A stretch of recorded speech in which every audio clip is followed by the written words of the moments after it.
Please. Jaya Radha Madhava Kunja Bihari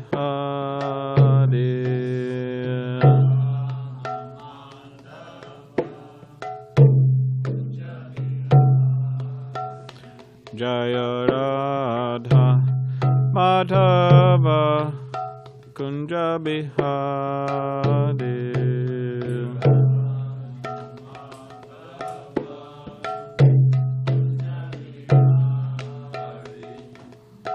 Gopijana Vallabha Girivaradari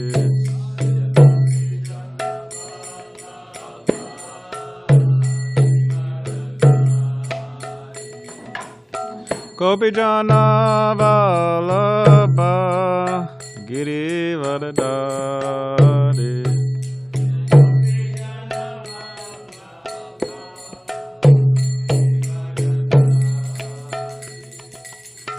Yashoda Nandana Brajajana Ranjana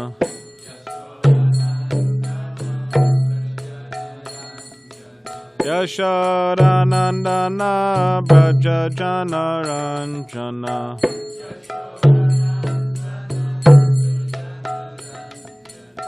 Yamuna Tira Vanachari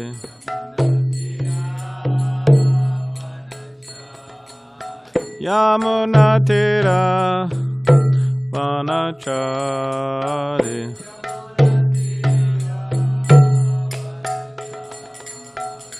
Jaya Radha Madhava Kunja Bihari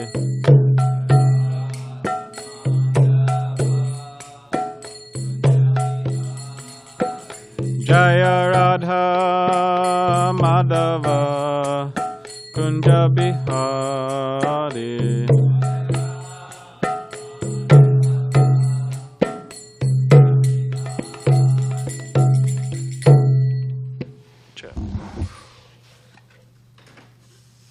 Jayam Vishnupad Paramahamsa Parivrajacharya Ashtotara Shata Shri Srimad Bhagavatam Grace A.C. Bhaktivedanta Swami Srila Prabhupada Ki Jai Jayam Vishnupad Paramahamsa Parivrajacharya Ashtotara Shata Shri Srimad Bhagavatam Grace Srila Bhakti Siddhanta Saraswati Thakur Prabhupada Ki Jai Ananta Koti Vaishnavirinda Ki Jai Namacharya Srila Haridas Thakur Ki Jai Prem Sekaho Shri Krishna Chaitanya Prabhu Nityananda Shri Advaita Gadadhar Shivasari Gaura Bhaktivinda Ki Jai Shri Shri Radha Krishna Gopa Gopinath Shyamakund Radha Kund Giri Govardhan Ki Jai Vrindavan Dham Ki Jai Navadvip Dham Ki Jai Ganga Yamuna Maya Ki Jai Tulsi Maharani Ki Jai Bhakti Devi Ki Jai Samaveta Bhakta Vrinda Ki Jai All glories to the assembled devotees.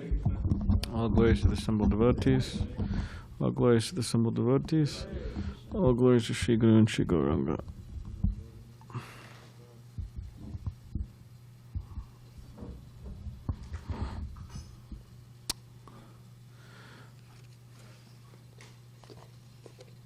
Today is the disappearance of Kaliya Krishnadas, so we'll read a little bit about him now.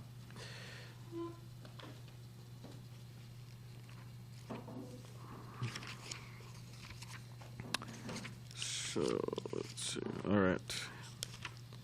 Okay. If you don't pay attention very closely, you're going to completely miss it. One will surely attain Sri Chaitanya and Sri Nityananda simply by remembering Kaliya Krishna Das. Completely devoted to Lord Nityananda, Kaliya Krishna Das knew nothing but the lotus feet of Nitai. He left his body while doing bhajan in Vrindavan. In Vrajaleela, he is Labanga, a cowherd boyfriend of Krishna Balaram. Jai.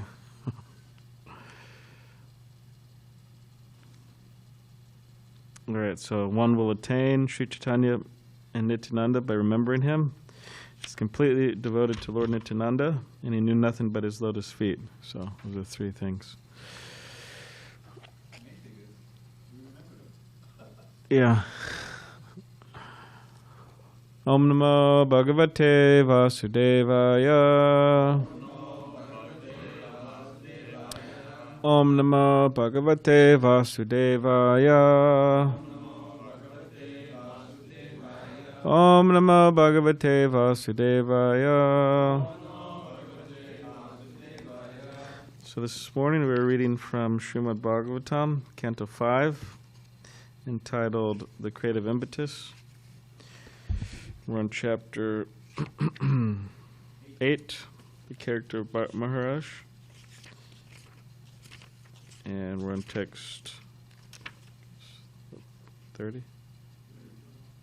31. Yeah.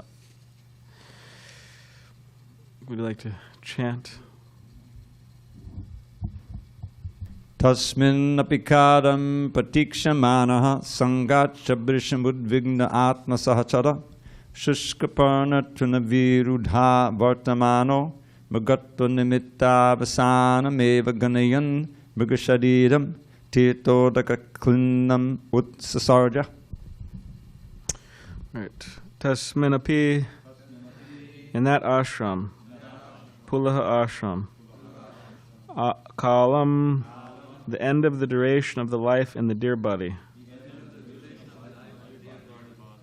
Pratikshamaanaha, always waiting for. Sangat, from association. Cha, and. Brisham, constantly. Udvignaha, full of anxiety.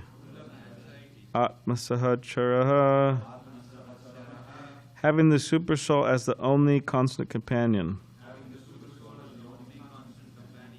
No one should think of being alone. Shukshaparna trina viruddha, by eating only the dry leaves and herbs. Vartmanaha, existing. Mrigatva nimitta, of the cause of a deer's body. Avasanam, the end. Eva, only.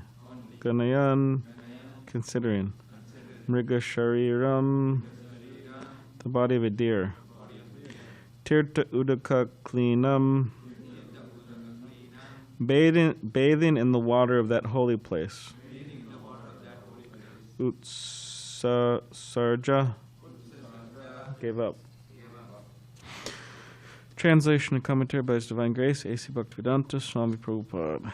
Remaining in that ashram, the great king, Bharat Maharaj, was now very careful not to fall victim to bad association.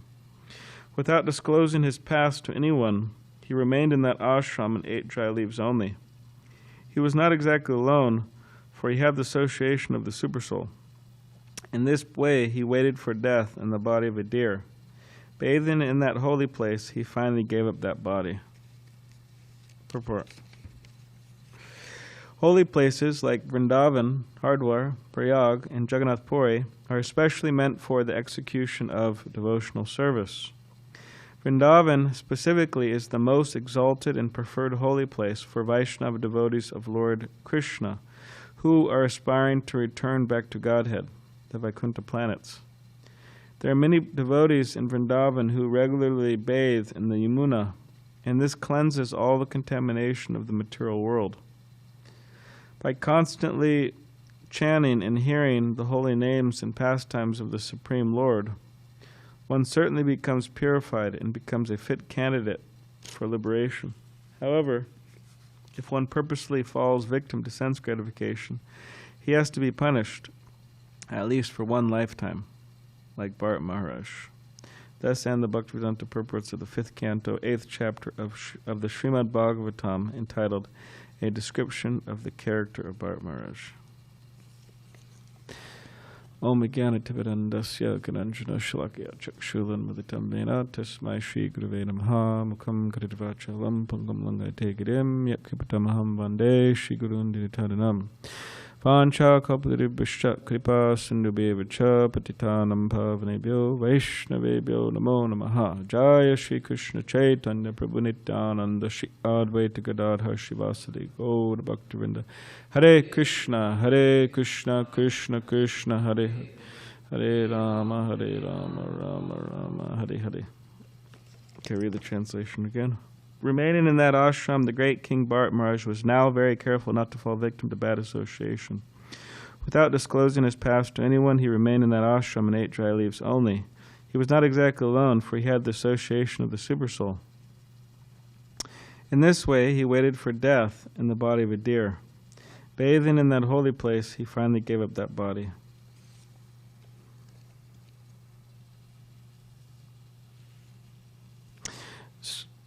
So in the Bhagavad Gita, Krishna says, Evam Parampara Praptam, Evam Rajashyo Vidhu, that the transcendental science, as it was spoken or as it was practiced, became lost due to time. So, in other words, things degrade over time. Just like the whole Gaudiya Vaishnavism, after Chaitanya Mahaprabhu left, things became became lost, which, we've discussed here before about how Bhaktivinoda Thakur couldn't even find a Chaitanya Charitamrita in Bengal. And you had all these people who were claiming to be Vaishnavas, but were anything but Vaishnavas. They were just fallen people, engaged in all types of sinful activities. So things become lost over time, which is an important lesson for us, because even in one generation things could become lost. Like many Prabhupada disciples, they're worried about succession of the Hare Krishna movement, or they're worried about the younger folks joining the Hare Krishna movement and what they're going to do and what they're not going to do. And it could be very worrisome to them, and it actually is. They're worried that how Srila Prabhupada taught things will be changed, and new things will be added and things will be subtracted. In other words, things will become unauthorized. So, of course, in the modern world, for things to be authorized, they're like, authorized by who? I'm the boss here, and what do you mean authorized? Authorized by what? God, by Krishna, by some guru, some teacher. In other words, they don't see a need for things to be authorized. In other words, they don't like rules and regulations. Modern people all over the world. It's a tendency of conditioned soul, or a tendency of somebody who's trying to forget Krishna, not to like rules and regulations. But the Krishna consciousness movement, it's based. Of course, it's not the International Society of Rules and Regulations, but these rules and regulations are there to help us to do what? To remember Krishna, which is the whole point. It's the International Society for Krishna Consciousness. It's not the International Society for this or that or so many other things. It's for Krishna consciousness. So whatever we do and whatever we don't do, it's just for the purpose of helping us remember Krishna, ultimately. But even in the realm of devotional service, the devotional service has to be authorized, or else it's just not accepted. It's just not really service. And it's hard for people to understand that. What do you mean it's not service? What do you mean what I'm doing is not service? It's not service if it's not authorized, if it's not accepted. If you like Tamal Krishna Goswami, he had very high standards of prasadam in training his disciples. And I heard His Holiness Giraj Swami say one time that actually the standard is that if a disciple cooks something and it's just like completely off, wrong, not cooked properly, the standard should be that you just say, I'm not taking that. So they get in their mind that it has to be a certain way. In other words, it's not acceptable. And His Holiness Giraj Swami said, all right, Tamal Krishna Goswami could do that, but, he said he had a hard time doing that because that's pretty intense, Somebody cooks, oh, I'm not accepting this. This isn't proper, up to standard. But yeah, certain things, like the examples given all the time, although it seems like a simple example, it's not so simple because we're not getting it. If it's so simple, we would have got it a long time ago. Or anyways. So if you serve the spiritual master, if the spiritual master asks for a glass of water, we don't bring him a glass of milk or a glass of whatever, mango lassi. Even though we think it's a good idea. He's not asking for that. So in other words, we're serving, but it's not accepted as service because it's not authorized. It's not service, actually. Or just like when on my recent travels, I was gone for about 10 days. It seemed like a long time for me, for some reason. But anyways, on my travels, I was in a particular city and I was driving down the street with one devotee, and I see this man, and he's holding a big cross. It's huge. It's like huge, big cross. And he's just sitting there on the side of like this freeway. And then I asked the devotee, I said, what is he doing? And the devotee said, oh, well, he says he's Jesus Christ. And I go, really? And I go, what is he doing, just sitting there? He said, yeah, he's just sitting, he just sits there. And we drove by a few times over the course of a day, and he was just sitting there on the side of the road, just like, wasting time. Like, I guess inactive fool, right? I guess better than active fool, but because you have inactive fool, which means they're foolish, they're full, but they're just not doing anything. So it's okay, they're not causing much trouble. But you have an active fool who's actively causing trouble, right? So, inactive fool. Anyway, so we were there in the town and taking a little walk, and I see the man. He walks up with his big cross. And I was like, okay, great. I get to talk to this guy, briefly, because anyway, so I wanted to see what he's thinking. So I said, Hare Krishna. And he said, oh, Hare Krishna, what does that mean? I said, oh, it's, chanting to God, and name of God, the Supreme Personality of Godhead. And then he said, well, where is this God? Is he kind of like, somewhere else? I said, yeah, of course he's everywhere, but it's got his location, Bhagavan, right? So, so then I asked him a question. I said, so, are you Jesus Christ? And the man said, absolutely. I said, all right, nice to meet you. And then he started, saying a bunch of stuff, and I said, all right, well, I have to go meet some people right now, so, nice meeting you. See you later. So I didn't want to keep on talking to him because he's a crazy guy, Thinking, he said he's thinking himself absolutely Jesus Christ. It's insanity. But so you could say that what he's doing, maybe he's trying to preach the gospel, or maybe he's trying to enlighten people, or whatever he's doing. It's just not authorized. It's completely bogus. It's not real service, to Jesus Christ, whatever he's doing.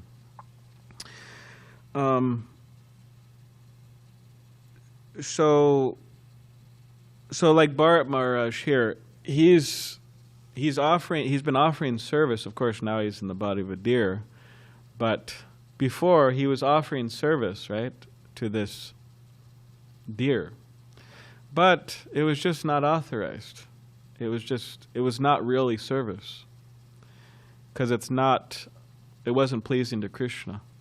It wasn't pleasing to the gurus. It wasn't pleasing to the Vaishnavas, what he was doing, taking care of this deer, becoming overly attached to this deer. It's just not authorized. Just as this man, of course, this man and Bharat Maharaj, there's no comparison. But in a similar light, or you could say from a different point of view, this man is also not authorized, saying he's Jesus Christ. So in the material world, we have a tendency to accept certain identities based on our body, like whatever, I'm Indian or Russian or this or that or so many different things, and we think, oh, okay, this is me. But just as that man's thinking he's Jesus Christ, it's a mistaken idea. It's a mistaken idea. It's not right. And it actually leads to immoral.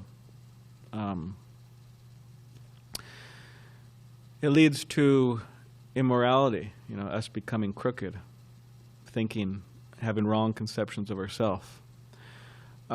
Just like, nowadays, modern society, or so-called society, it's a society not based on values.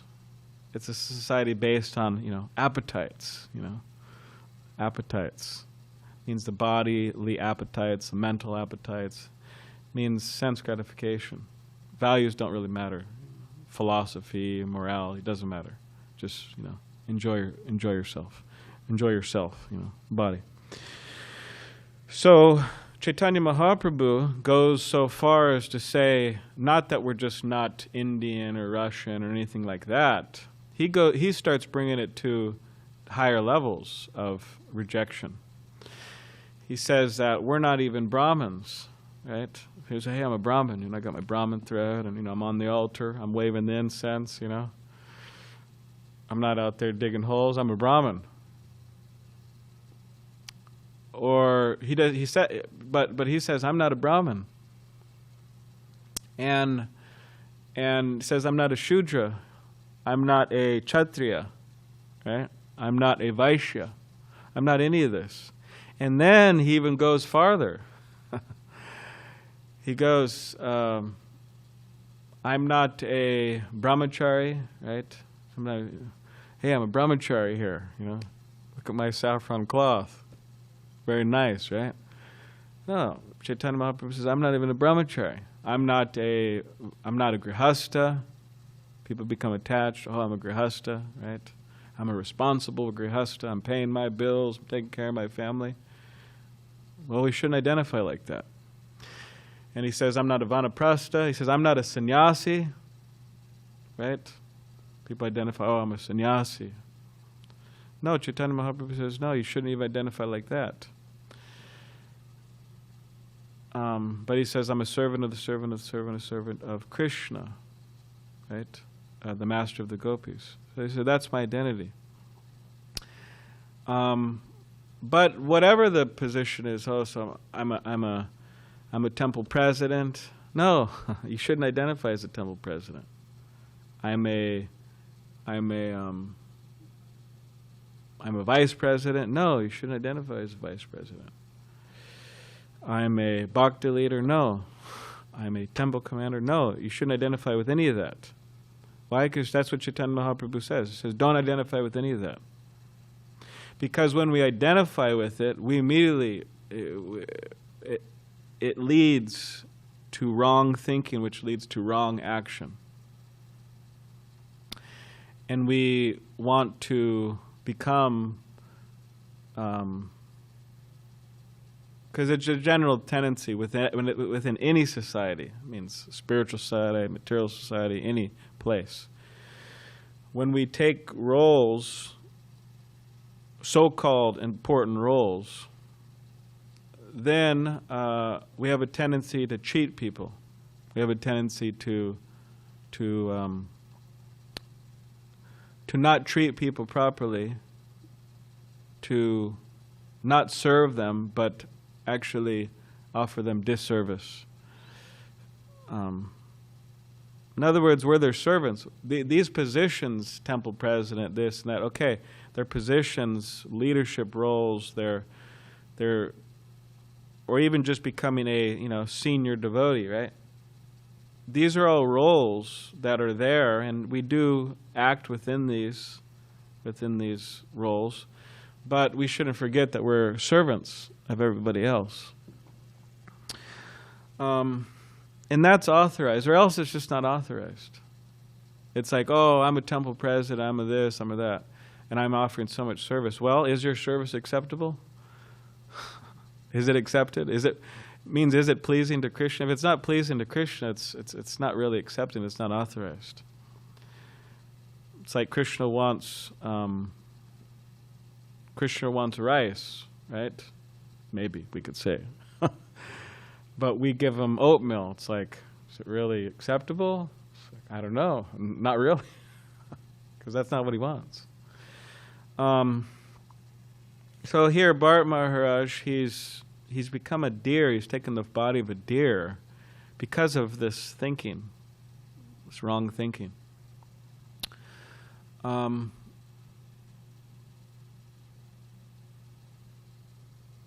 here we see that he is, first of all, he's repenting his past. This was brought up in the last few verses. He was repenting. And now he's not just repenting. It's not just some like cheap, shallow, oh, I'm sorry, I'm repenting. But he's doing something about it. And he's going to perform austerities. He's not associated with any other deer. He's eating dry leaves, remaining alone. Of course, he's with the super soul, bathing in that holy place. And then finally he gives up his body. And then now in the next chapter, we're going to hear about him becoming Jad Bharat. It's a very amazing chapter. So Prabhupada explains in the purport, Vrindavan, Hardwar, Prayag, Jagannath Puri, they're meant for devotional service. So here we're in New Govardhan. This is meant for devotional service. Shavanam, Kirtanam, Vishnu, Smaranam, Parasevanam, Padasevanam, Archanam, Dasyam, Sakyam, Atma, Navedanam. So the 9 processes of devotional service, which Chaitanya Mahaprabhu, explaining to Ramananda Roy, or they're having discussion, I think it's Sarvabhauma Bhattacharya actually. I remember one time there was these 2 brahmacharis and they were fighting. And one of them was telling the other brahmachari that chanting is not service. That was what the fight was about. And one of the other devotees saying, yes, it is service. And so they're both going back and forth. And it is service. Shavanam, Kirtanam, Vishnu, Smaranam, Padasevanam. It's the 9 processes of devotional service. And Sarvabhauma Bhattacharya said, or they're explaining, and they're discussing with each other, and he actually says it's the most important service, chanting. And why is that? Because chanting is the foundation by which all other services take place and can continue to take place. Without chanting, we're not going to want to serve. We're going to want to surf. Surf the modes of material, the waves of the modes of material nature, or, so on. So Srila Prabhupada explains that there are many devotees in Vrindavan who regularly bathe in Yamuna and cleanse all contamination in the material world. By constantly chanting and hearing the holy names and pastimes of the Supreme Lord, one certainly becomes purified and becomes a fit candidate for liberation. So Srila Prabhupada, he wanted us to have a great taste for the holy name, and he even went as far as to say that actually to sit under a tree and to chant Hare Krishna is perfection. That's good enough. But he said because talking to his disciples, because my American and European disciples are so passionate, I have to rack my brain to come up with so many activities to keep them busy. So the fact is we can't just chant. But if somebody can, there's no problem with that. Prabhupada said they could sit in a tree and chant.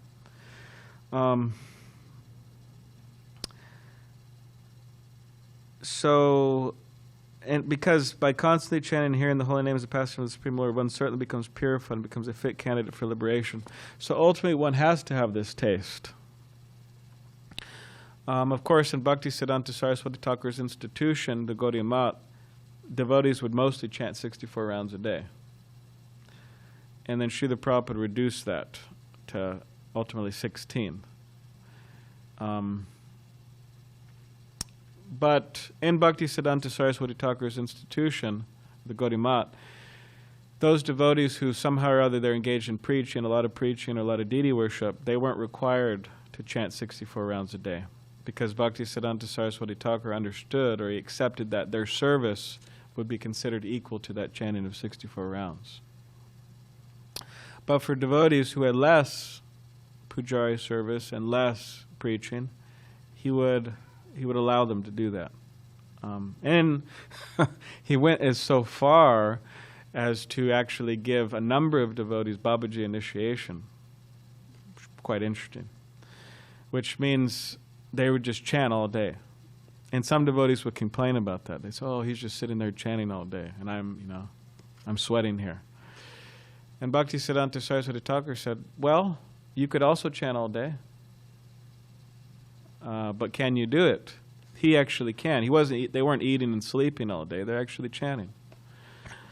So it's interesting. But the foundation of our spiritual lives is chanting Hare Krishna. And the morning program is specifically designed for that.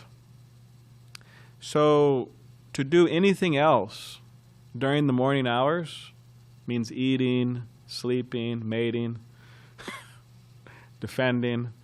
To do anything else during the morning hours is just not authorized. It's like, you should lock your keys up to your car, lock your credit card up, lock your debit card up, lock everything up, and don't touch it until the end of the morning program. Why? Because it's just not authorized. And you say, oh, I'm doing service. No, you're not doing service, because it's not authorized. It's against the rules. It's against, and I'm not just saying it, who am I? I'm just some, pathetic little frog, but it's not authorized in the eyes of Srila Prabhupada. For example, Srila Prabhupada's disciple, Yamuna Devi, Yamuna Devi is like, one of the greatest of the greatest of the greatest who ever, manifested in ISKCON, And still, being such a great devotee, Prabhupada wrote a letter about Yamuna Devi one time and said that hinting at her reaching higher levels of, bhav and things like that. But one time Srila Prabhupada was in a class and he asked, where's Yamuna Devi? And devotee said, oh, she's shopping for the deities. And then Prabhupada said, no, this isn't good. He said that eventually she'll become a karmi. It's quite interesting. She's shopping for the deities. She's not out buying dresses for herself and, she's shopping for the deities. Buying dresses or buying fruits or buying vegetables or buying whatever. But still, he said, oh, she'll become a karmi. Or just like Srila Prabhupada said, he was in his Juhu temple one time and he didn't hear the kirtan going on in the evening. And Prabhupada said, oh, where are the devotees? And then one devotee told Prabhupada, oh, they're out collecting. And Prabhupada said, oh, no, this is not the idea. This isn't good. He says if they should come back and engage in kirtan. And he said if they just remain out collecting, they'll become karmis. It's quite interesting. So the morning hours are just they are completely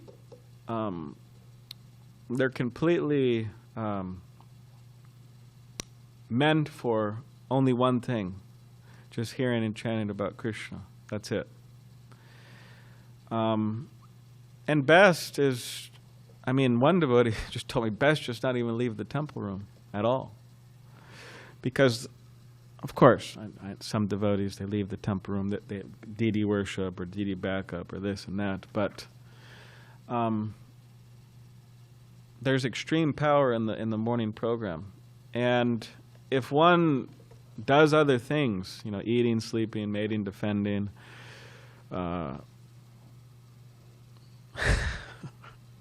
during the morning hours, it just doesn't work. And, especially for those who are living in the brahmacharya ashrams, you might as well, there's an idea of being a brahmachari, a long-term brahmachari, and doing other things in the morning hours. You might as well just crumple up that idea and throw it in the trash, because it's just not going to work. And I've seen exactly what works, and I've seen exactly what doesn't work, because I've been around a little bit, some years, and I've seen many devotees, what works and what doesn't work. So, yeah, we want to do things that are authorized, and therefore it takes planning, our intelligence. Our intelligence should be used how to plan to be here in the morning hours.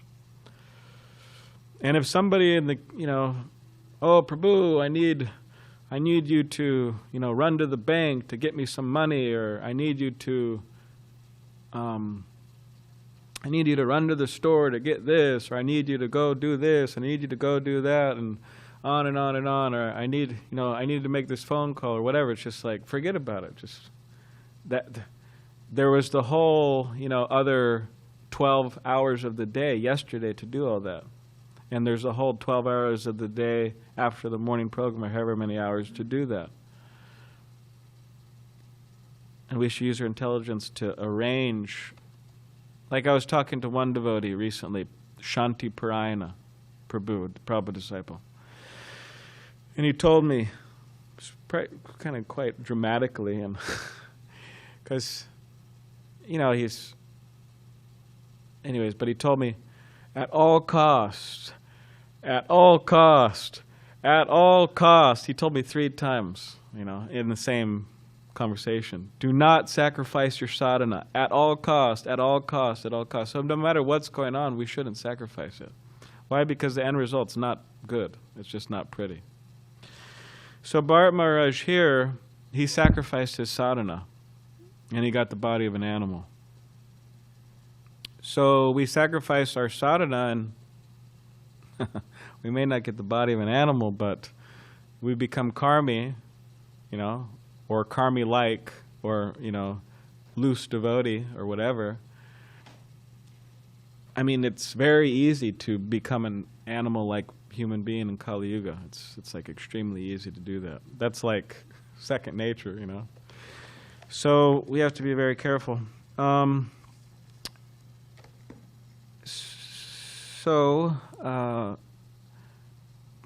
also part of, the morning program and the morning hours and developing that power, that spiritual tejas, that power, is meant to propel us into service throughout the day, many services to do.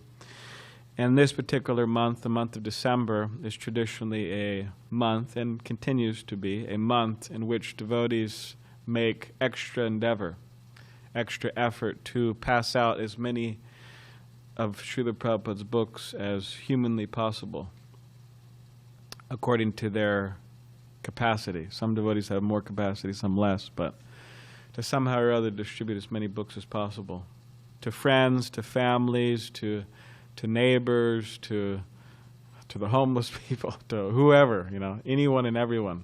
Everyone's needs Prabhupada's books, that's for sure. So starting today and going for the rest of the month, there'll be what is sometimes termed as a Christmas marathon, or a Srila Prabhupada marathon. And we should try to tax our brains. We should try to make some extra steps, make some extra endeavor to get out Srila Prabhupada's books. Bhagavatam sets, Chaitanya Charitamrita sets, Bhagavad Gita's, so many books are there to get out. And there's different ways we could distribute them. Right? Walmart parking lots, Balboa Park, La Jolla, go right here on Garnet Avenue. We could call people, so many ways to distribute books. So we should try to figure out how we could do something in that regard. And we'll get Prabhupada's mercy. And All right, does anybody have any questions? Hare Krishna? Yes, please. You could ask. Yes, Prabhu. The quote from the translation is, quote, "He was not exactly alone, for he had the association of the super soul," end quote. So my question is, if we have the super soul living inside our hearts, with whom we can associate at any time by the second, my question is, why is it that I find Lord Chaitanya offering a spiritual process based on the association with devotees, congregational chanting? Isn't that the association with the super soul is better than any other association? Isn't that it is enough in order for me to make spiritual advancement? All right. Thank you. Well, you're welcome. Yes, the super soul is there, and he's there with all of his associates. But because we're not fully in contact with the super soul, we need some extra help. I mean, there are personalities like Babaji's who are just associated with the super soul and Krishna, but even them, they associate with devotees as well. But some of them, they don't, right? It's just Krishna. I mean, it's Krishna and the devotees within their heart. So maybe there's some room for that, but because Kali Yuga is such a confused time and such a difficult time to live in. I mean, even Bharat Maharaj, this wasn't in Kali Yuga. This was in a yuga that was more sattvic and conducive for Krishna consciousness. Even him, I mean, such a great devotee. He had association with Super Soul, but somehow or other, the connection between him and the Super Soul became lost. He became attached to a deer, right? So what to speak of us who are not, or speaking for myself, what to speak of me who, I mean, I need the association of devotees, and we need the association of devotees in order to be successful. And the Super Soul coming in the form of Chaitanya Mahaprabhu, right? He's Krishna coming as Chaitanya Mahaprabhu. He has recommended a particular process for this age. Hari Nama, Hari Nama, Hari Nama Eva Kevalam Kalau Nasteva Nasteva Gatir Anyata, that by chanting Hare Krishna, and he emphasizes it 3 times, there's no other way. There's no other way, there's no other way to attain success. So, and he says that it's more powerful in the association of other devotees.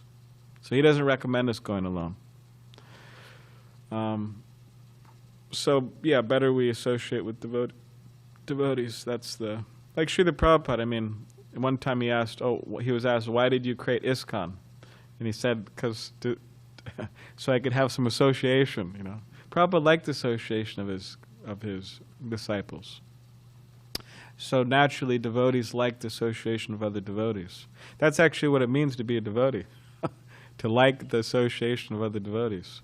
Asat Sangatyage Vaishnavachar.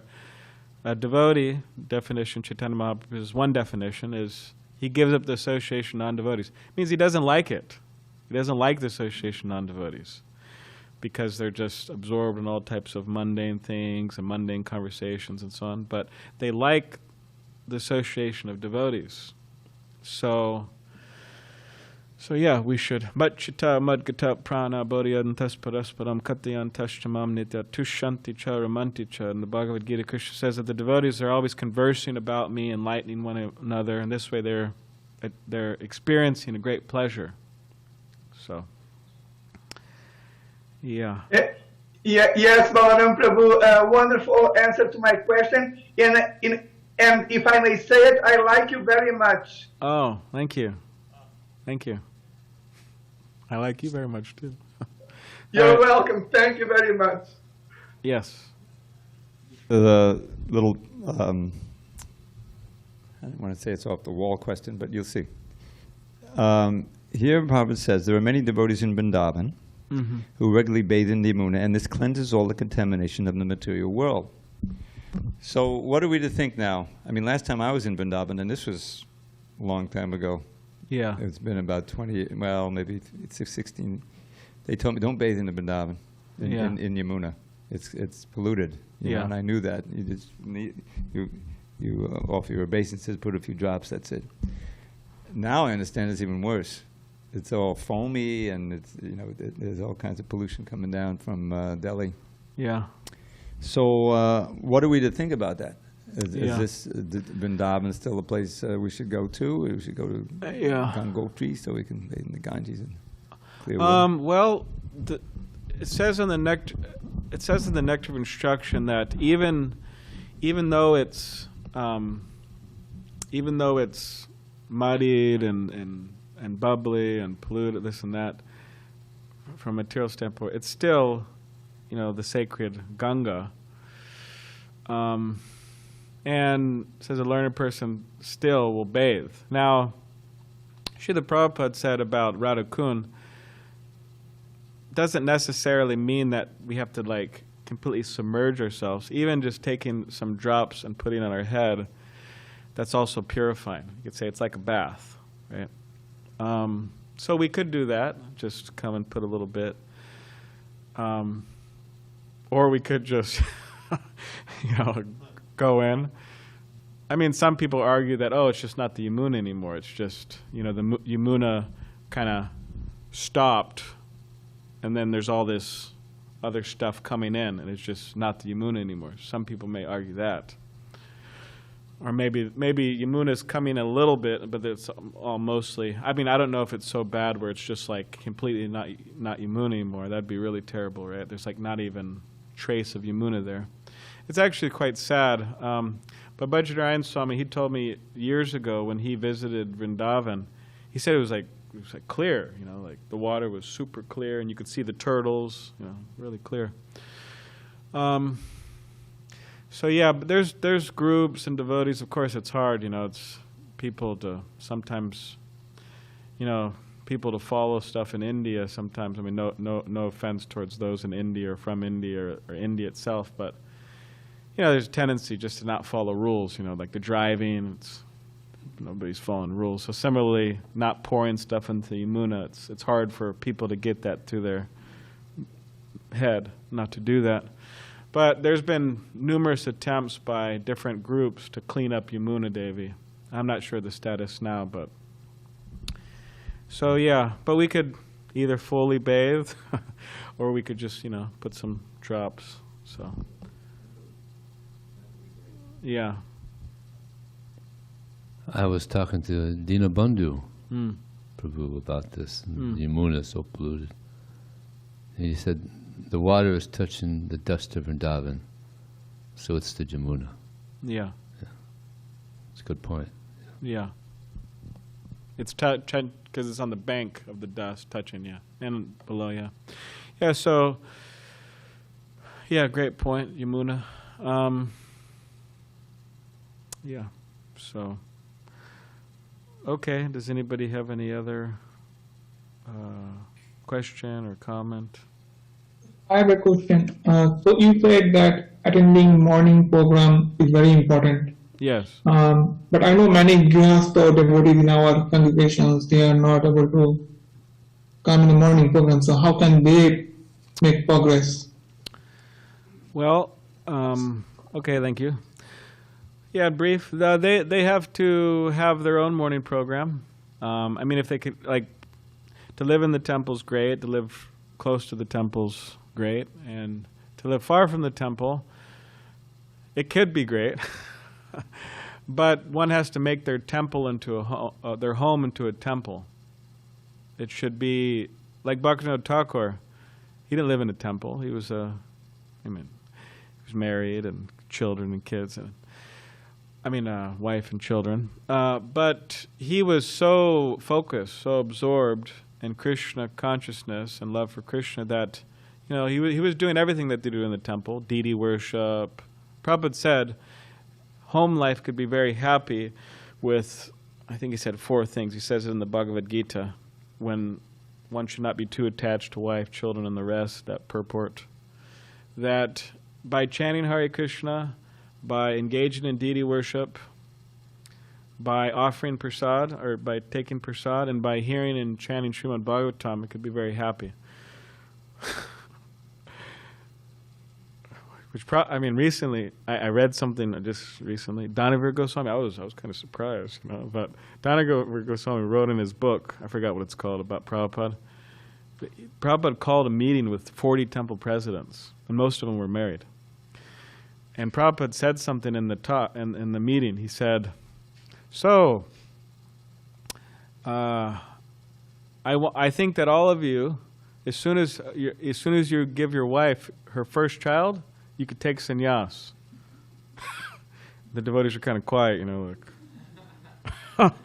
And Prabhupada, sensing that, he said, "Okay, as soon as they go to the Gurukul at 5, then you could take sannyas." Still, devotees are kind of like, and then they moved on, so it's kind of. But Prabhupada was, apparently, it seems like he wasn't joking. It seems like he was, stressing this idea of traveling and preaching. So, but, anyways, I'm not sure how we.